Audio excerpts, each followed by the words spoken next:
Professor Emmanuel Richaud from the Arts et Métiers Institute of Technology and ENSAM in Paris. He's been working since 2003. He has co-authored about 120 papers and book chapters, and he's probably, well, undoubtedly, all national experts in polymer degradation. And so he's going to tell us stories about degradation of polyolefins. You want to use the Thank you. Emmanuel, Thank you. as your slides are loaded, the floor is yours. Thanks. There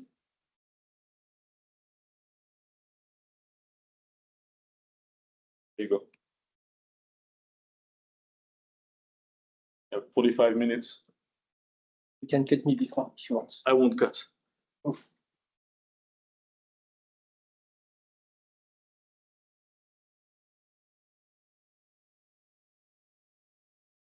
Bene. Okay. No, apparently I'm wrong.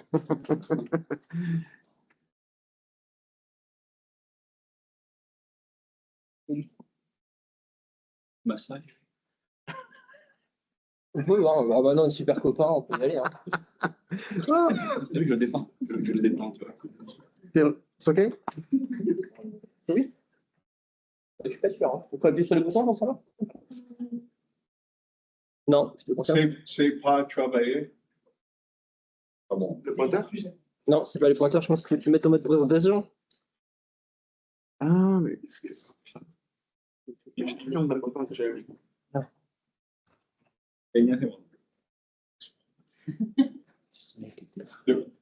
There was a trick. You try it now? It was C'est parfait. Ouf. Thank you, Vincent, for this introduction. I almost forgot. Good afternoon, everybody. So, my pleasure to conclude this this meeting, this workshop, with some few words about the study of degradation of polymers, and in particular of polyolefins. Since it is the end of the day and everybody is tired, we'll try to start by something didactical with some pictures of polyolefins degradation. Quick word, just quick terminology. So there are two kinds of aging, physical aging. For instance, where when water migrates into a polymer, for example, into an epoxy, and the case where, for example, a reactive species, either oxygen or water, migrates into the polymer and induces either transitions or cross-linking. This is hydrolysis or reaction or oxidation reactions. And this is exactly what we're talking about today, because as we will see, polyolefins are attacked, are destroyed by this chemical agent. So some pictures, you know this one, I know everybody knows that. So this is a typical example of polyolefins degradation after sunshine and oxygen reactions. You lose the plasticity. This is the first example, but of course, there are industrial cases. In the middle of the 70s, all the car constructors have decided to replace the metallic bumper parts by plastic parts in polypropylene because it is very easy to manufacture and it is very light. And a lot of you know that after some summers, the dark polypropylene becomes gray. Okay, so all of you know that. And that was maybe the beginning of the big studies of degradation of polyolefins. Other examples, so you know that polyolefins are appreciated to make synthetic crops. And when you think to the climbing guy right here, you clearly understand why you have to understand the degradation of polypropylene. This one also is very interesting. This is all the offshore industry. You know that for pumping oil at the bottom of the sea, you have to use pipes, big pipes. They are welded on the shore directly. And at the welding, so of course there is a metallic welding, but you have to make a polymer insulation.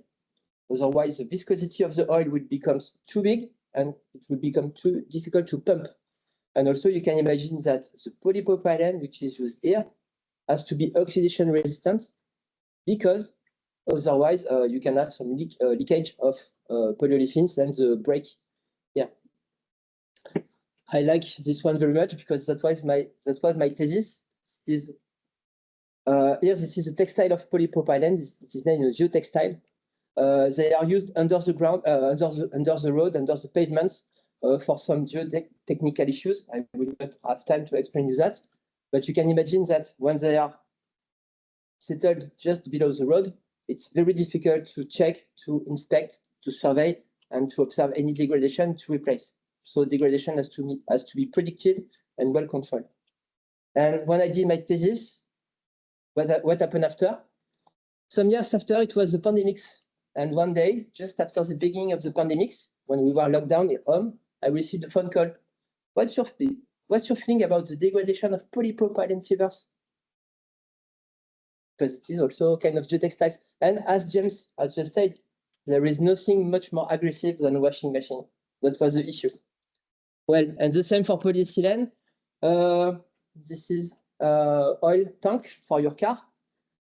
In principle, there is no risk because polyolefins are crystalline and they are resistant towards fuels.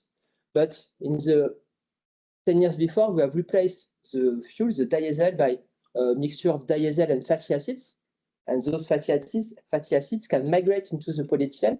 And even a few percent of fatty acids into polyethylene can start the oxidation and initiate cracks. This one is for old persons, for persons having hip replacements, the knee or ear.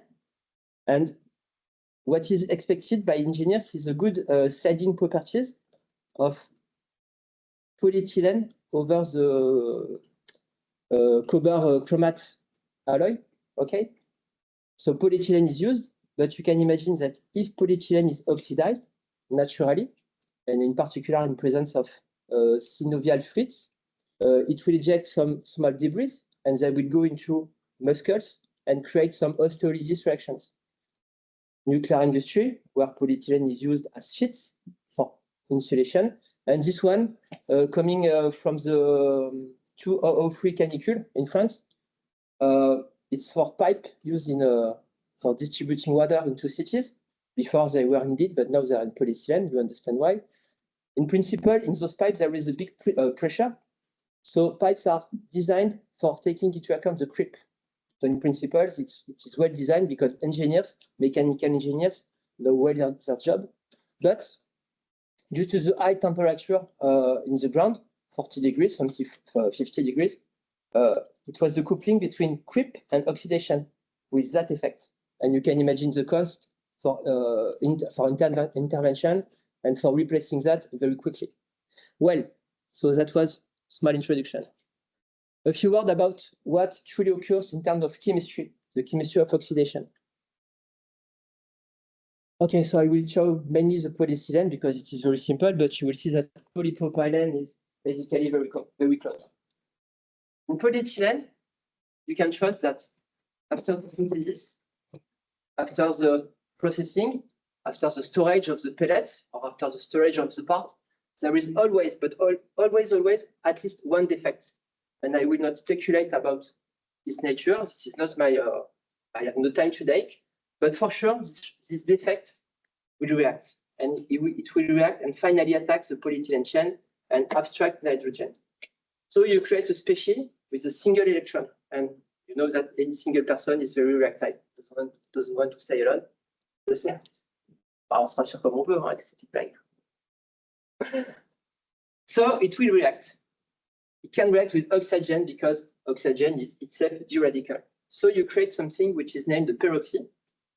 And at this stage, you can say, okay, guys, thank you. You have a long chain. Sometimes you change a nitrogen by a radical. Thank you, ciao. But the fate of this peroxide is to abstract a new hydrogen to create an hydroperoxide. And by abstracting, you create a new radical. So you have a loop which starts. And all of you know that the oxygen group of the peroxide is very weak and will degrade by many processes.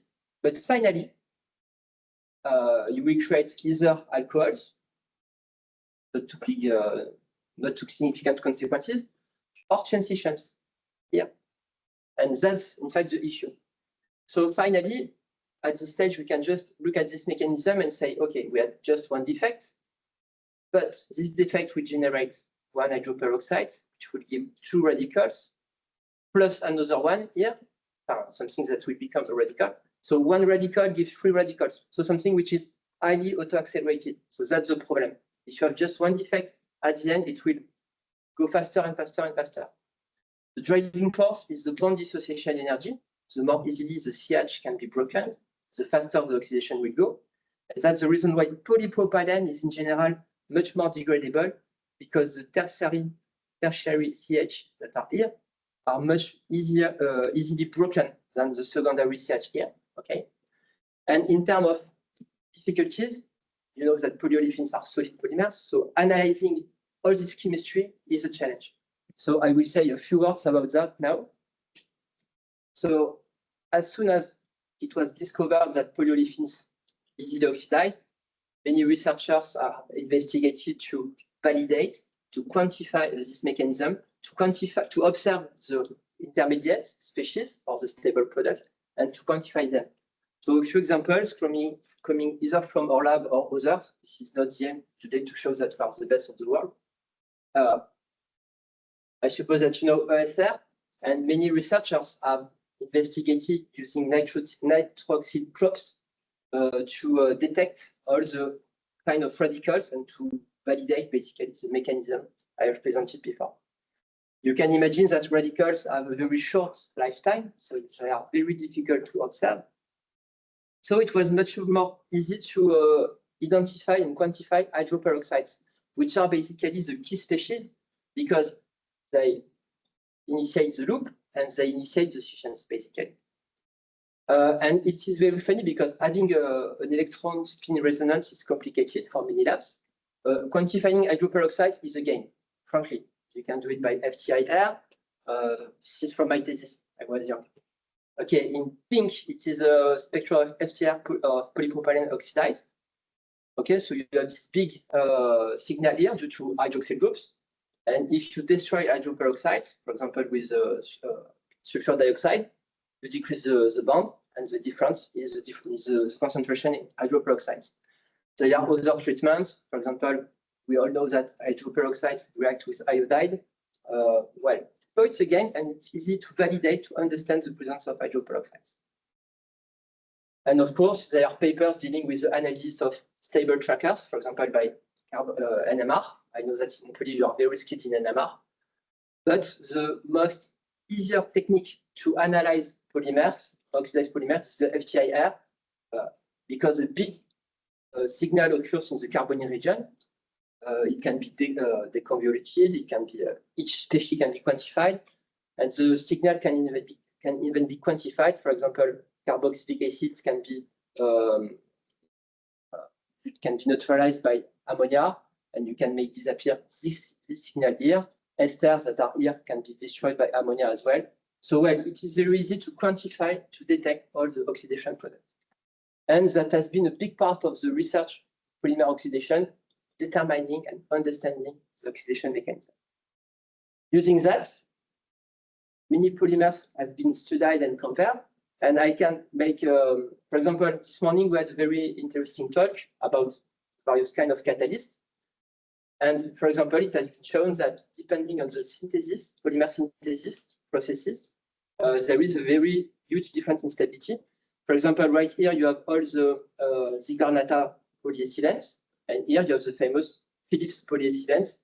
And it was shown that the chromates, the chrome species, favor catalyzed decomposition of hydroperoxide. It also knows that in polymers, in polyolefins, during the polymerization, you can create some end vinyl groups or middle or vinylidene in the middle of the chains, and their effect is shown here. Depending on the polymerization process, you have a different lifetime. So at the stage of this first part, what I want to say is, from the chemical point of view, we know many things. There's also new challenges, I will explain you why, but we have a certain understanding of the degradation of polyolefins. But some challenges, there is a part I have not talked today about. It is the presence of very small molecules that are released from polymers. So this is typically what is called the NIAS profile. NIAS is something which is from the food industry, non-intentionally added substances. This is the substances that are present in the polymer packaging that can go into the food. Okay, And it is shown that, okay, it has been widely studied for unaged polymers after the processing, for understanding if the processing agent is antioxidant or unreacted, I don't know, oligomers can migrate into the food. And it is well quantified. There are standards about it. But now you know that. At lunch we have better, but we know that. We use that very often. And also, you know that more and more we use eco cups, we use Tupperwares again and again. So polymers that are done to be used and reused, washed, used, reused, cleaned, sometimes UV cleaned in some cases. So it's clear that the effect of adding on this NIAS release will be of interest for health. And there is a clear connection between adding studies and societal interest. There are also interests in terms of modeling to go further, deeper in the understanding. So I quoted two papers showing that modeling using all the quantum chemistry can be used for revisiting the mechanism I have presented and validating, for example, it. And this is the paper I like very much by your colleagues from Marseille, where they discussed of the possibility of radical to attack either the methyl groups or the tertiary groups. And they discussed about it depending on the temperature, showing that it can influence the balance of transitions over cross-linking, which is basically the consequence of oxidation and mechanical property. And this is the second part of my talk. So just the basic for starting. So, okay, if you are my master students, remember, okay, I will say you, okay, there are oxidation is a chemical process with three consequences, either transitions or cross-linking or the modification of lateral group. Each of them has a specific consequence on the properties. This one will decrease the toughness, this one can increase the elastic modulus, and this one can change, for example, the permeability properties or the surface properties or the color properties. But for polyethylene, mainly we are there, and polypropylene as well. Because it was said this morning, polypropylene is something where the beta scission process is very significant. So the first mathematical consideration. When you think chain scission, you can imagine two situations. I have a very long chain and I cut, but I cut just on the end. This way, my chain is very long, but you remove just one monomer, and the molar mass will decrease very fast. But in fact, if the chain scission occurs in the middle, statistically, this is those equations that are used for describing the effect on molar mass. And so I made an example for being clear.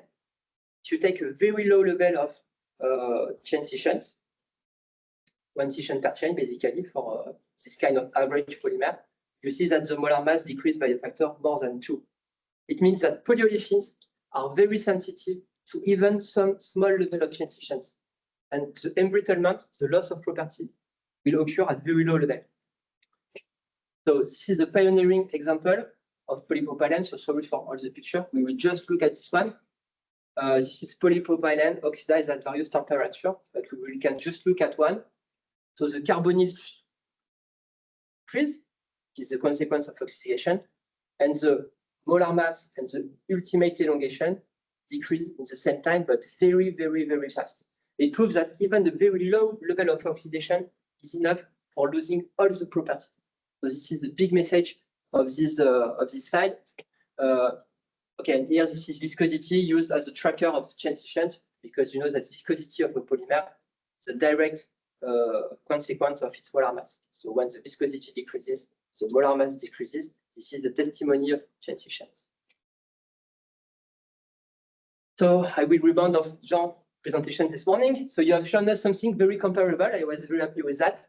It's clear that in polymers, there is not a proportionality exactly. There is a relation between the ultimate elongation and the molar mass. And there is basically two domains. Either polymers are made of very small chains, they are brittle, or very long chains, they are ductile. And it has been verified. This is a compilation we did from many data from literature. So we have shown the existence of this critical molar mass. I will say just something different from you. Of course, as polymer people, we say, okay, there is a question of entanglement behind that. Okay, we agree. But if we compare the molar mass, critical molar mass, with the molar mass between entanglements, it is much higher, 100 or maybe 80 versus 2. So we believe that the embrittlement occurs before you attack the entanglement network. There is something else. And this something else is specific to the fact that polyethylene and polypropylene are crystalline. It means that they are made of something which is intrinsically ductile, the amorphous phase, plus something which is intrinsically brittle, the crystalline phase. So we understand that the crystallinity will play an effect in the embrittlement, and I will explain you that later. And a little bit later, we have observed that this critical molar mass is not exactly intrinsic to the polyethylene. There is an effect of polydispersity.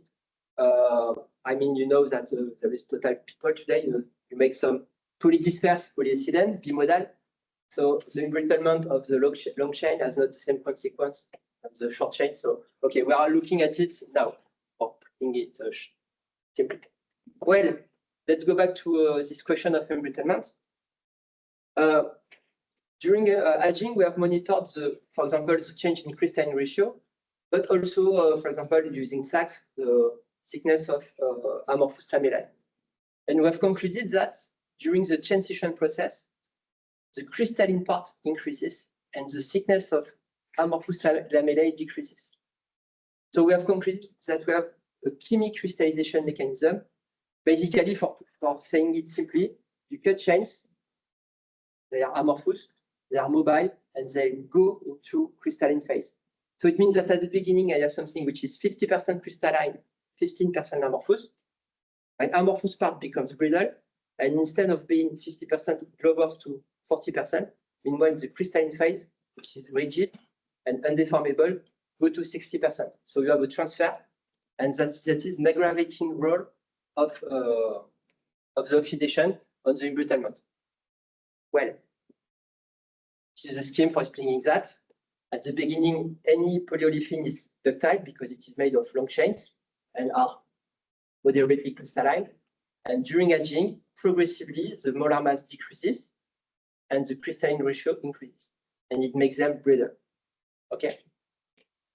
So, of course, at this level, we have a certain knowledge and understanding on the effect of oxidation on mechanical properties of bulk samples, so big test samples, but there are new challenges. This one, we are close to the sea. You know that microplastics, I mean, every person knows that plastics are dropped anywhere into the sea. And the embrittlement mechanism occurring on small debris is far from being understood. In general, persons do studies on unaged polymers. They try to understand how it crushes and how a virgin polymer makes some microplastics. But for sure, the criteria of embrittlement of aged polyolefins are different. So there is something to be revisited. Another challenge is this one. So this is maybe, the creep curve, the deformation curve of a solid submitted to constant load. And in general, persons doing mechanical design for the creep, they do it on unaged samples. But in the true life, there is oxidation occurring at the same time than creep or than fatigue. So the coupling of both must be understood. And this is an issue for all the lifetime production of polymers subjected to complex environments. J'ai encore un peu de temps encore. OK. Ça va être la partie vraiment fun, c'est la cinétique. Ouais. So, last. I hope you are a little bit convinced that we are not totally ignorant in terms of chemistry and mechanics of aging, but the question for industrial persons coming into the lab is, okay, thank you for all of that, but how much is my lifetime? This is the single question I have when I receive a phone call from someone. They don't care about carbonyls, they don't care about transitions, they just want a lifetime at the end. So let's try to answer them a little bit. Of course, in companies, they don't have time for making something complex, you know that. So the first thing they did is consider that, okay, it's the temperature question, so let's use the Arrhenius law, we all know that. And let's plot the date to brittleness, so the lifetime, versus reciprocal temperature. works not too bad as long as you are doing a short-term study with very high temperature. But when you start to have feedback from low temperature aging, you see that there is this curvature, so the extrapolation cannot be done. So other prediction methods are needed. And this can be well understood. I mean, if you move back earlier in my presentation, there are many reactions going together. So this is not possible that oxidation can be predicted by a single Arrhenius law, since basically oxidation is the sum of many reactions. Well, so what we try to do is the following. Try to be non-empirical because we are researchers by the end. We say, okay, what can we do? Predict the oxidation rate. I will show you how. Use structure property relationships, according to which you can make the link between the drop of property and the increase in oxidation. And this way you can try to predict the lifetime. We make this two-part prediction. So brief history about it. So in the 40s, before polymers were basically used and created, it was already known that all the hard hydrocarbon substances oxidized. It was known because the rubber, natural rubber, was known and known to oxidize, because all the lipids were known to oxidize. So some researchers have proposed this very general scheme, which is basically very frightening. I must recognize that. And when polymers started to be used, researchers started to research, and they basically all prefer to do that, to understand the mechanism of degradation with all the trackers and proposing some schemes, explaining why you have that and that gives that. Okay, they did that very well. Respect. And later, some of them concluded, we have radicals, they are very reactive, so there is no reason that you can use kinetics for describing that, because radicals are too much reactive, so oxidation is heterogeneous at local scale. So there is, if you understand that, there is no reason to use chemical kinetics, because chemical kinetics makes the hypothesis that you are homogeneous. Okay, so there is no reason to do kinetics. But my boss, before I existed, decided to consider that they could oversimplify all this mechanism and all this one and make something which is basically based on the homogeneous kinetics and which considers all the key reactions of that, and he gives that. Okay, that was the hypothesis. And when I was very young PhD student and I went to my first conferences, I was totally convinced about that, but basically I was the only one. So it was very difficult to me to face the skepticism of very famous authors. But finally, I'm still there. Well, so what I want to say, how does it work? It works like this. So you have those equations. So you have a differential system and you can solve it. Basically, this is just the basic we have all done in lessons in school, not too complicated. But it's very encouraging. Why? Because basically those curves, they look like not too bad to those curves here. And interestingly, if you try to think about it, all the parameters that are here, they can be linked to something corresponding to a chemical stuff. I mean, the decomposition of a peroxide here. Okay, no problem. It's known that peroxide decomposes, and we can compare the rate of decomposition of a solid peroxide into a polymer with the reactivity of peroxides from radical polymerization. I mean, you can compare the polypropylene hydroperoxide with the cumene peroxide, and it's almost the same concept. As I told before, the driving force is the propagation when a radical attacks the polymer chains. So you can reason about it in terms of bond dissociation energy. So there are some links between the true chemistry and the modeling. And that was an encouraging argument together with the very to the capacity of the model to predict the shape of some curves. So that was the beginning of the kinetic modeling, basically. Of course, when you do that, people say, okay, you do that, but you are not able to do that or that or that. So the question was, okay, guys, but there is, you know that in polymer, the surface is oxidized, but the middle doesn't see any oxygen. So there is a gradient. Are you able to simulate the effect of oxygen pressure? So yes, we did, because we added progressively some new terms, and we considered, okay, that every reaction occurs depending on the oxidation pressure. So we have made a strategy based on the study of oxidation under various oxidation pressure, and each pressure corresponded to a rate constant value. And this way, we have validated that kind of models for the appearance of carbonyl, so the stable product, and the hydroperoxide, which are the key intermediates. This side, we are very happy, but people say, you know what, guys? Polymers are stabilized. Are you able to take into account the effect of stabilizers? And that was an issue. So a little bit theory about it. During polymer oxidation, as I told before, radicals, alkyl give peroxy radicals, they give hydroperoxide, and it runs faster and faster and faster.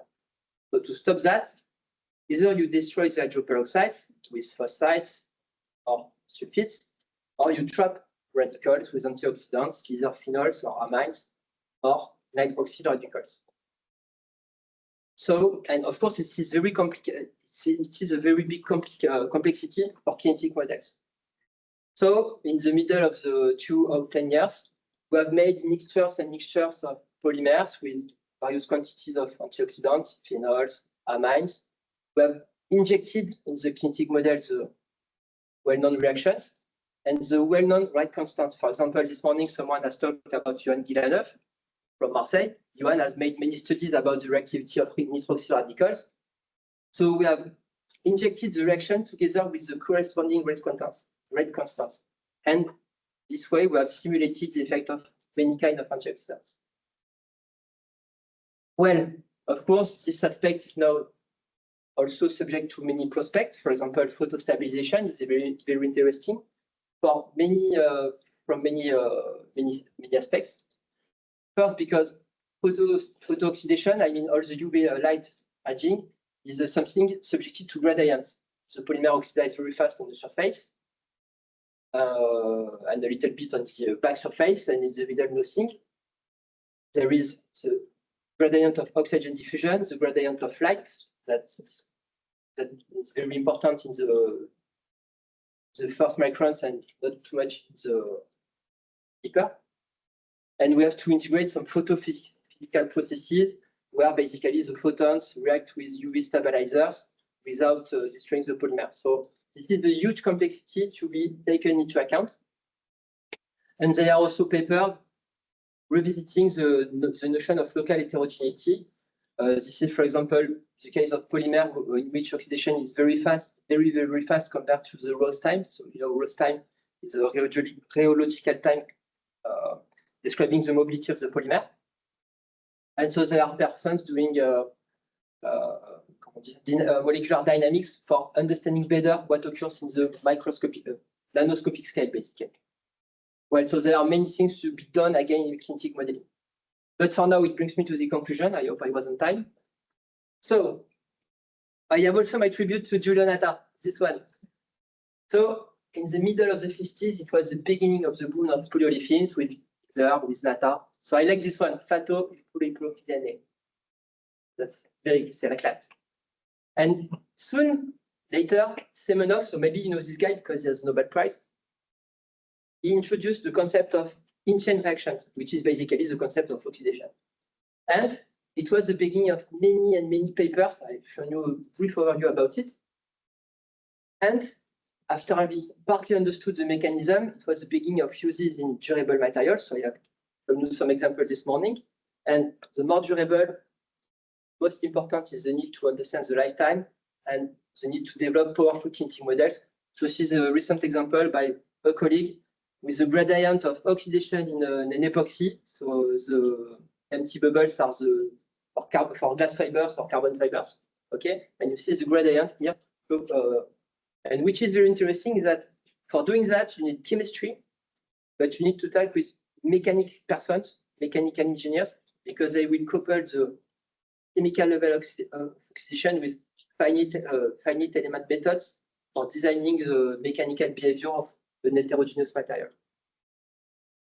I hope I have convinced you that polyolefin aging is something common for all industrial sector, but first thing, that this is a very good subject because you can do chemistry, kinetics, mechanics, numerical modeling, everything. So it's very complete subject. And what is very interesting is that it's not solved. You know that, reuse, replace, repair. I mean, the use of polyolefins in new studies, in new applications, for example, all the reusable food packaging materials, make that we have to understand better and better the degradation at the finest level. Many person to thanks. I will not read everything. Just Sylvain Vincent, because of course I am very happy to come back here. For the little story, I don't come from Texas, you know that. I grew up not that far, so I am very happy to come back home and to talk about polymers. And thank you for listening.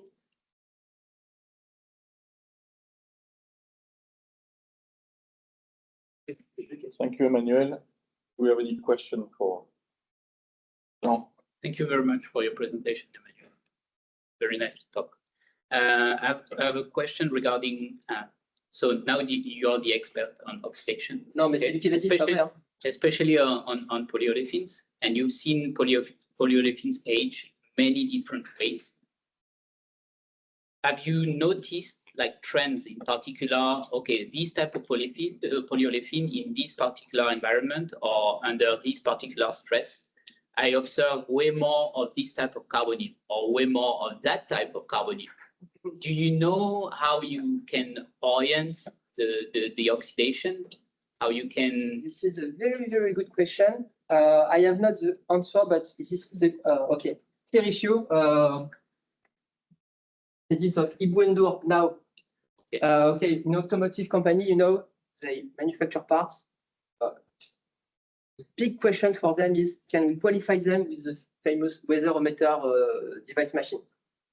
Okay, but to understand that, is it thermal oxidation process? Is it photo oxidation process? Is it a mixture of the both? So the discussion of the shape of the carbonate group is one of the answers. So we are clearly thinking about it.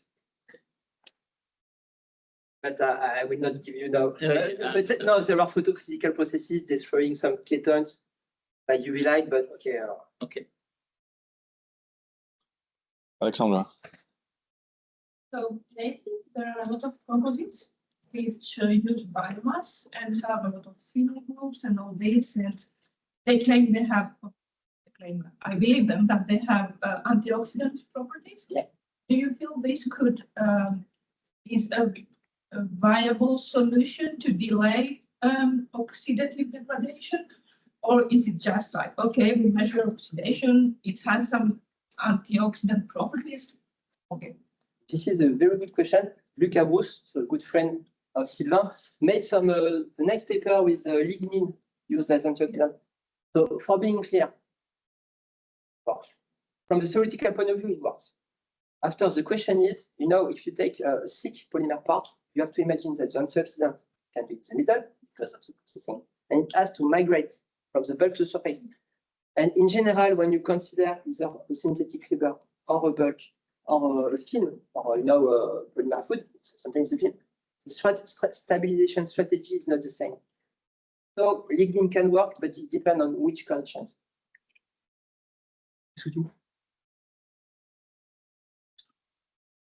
Jamie, you had a question? Or was I wrong? No, but I think we need to use your skills for in a fire event. What is the evolution of the element? For sure. I acknowledge. We can discuss in. No, but when you're talking, I was too stressed for. But I mean, for delaying the fire, the ignition, you know that you have to use various kind of stuff. The effect of the stuff on oxidation, and there is a cross effect of what you use for dealing with fire on the oxidation, but also I think that the fact that the polymer is partly oxidized, I just don't know if it changes the fire ignition or not. So yeah, there is a cross connection. Do you have any more questions for Emmanuel? Yeah. Yeah. So if not, then let's thank Emmanuel again. And Also, all the speakers again for today. So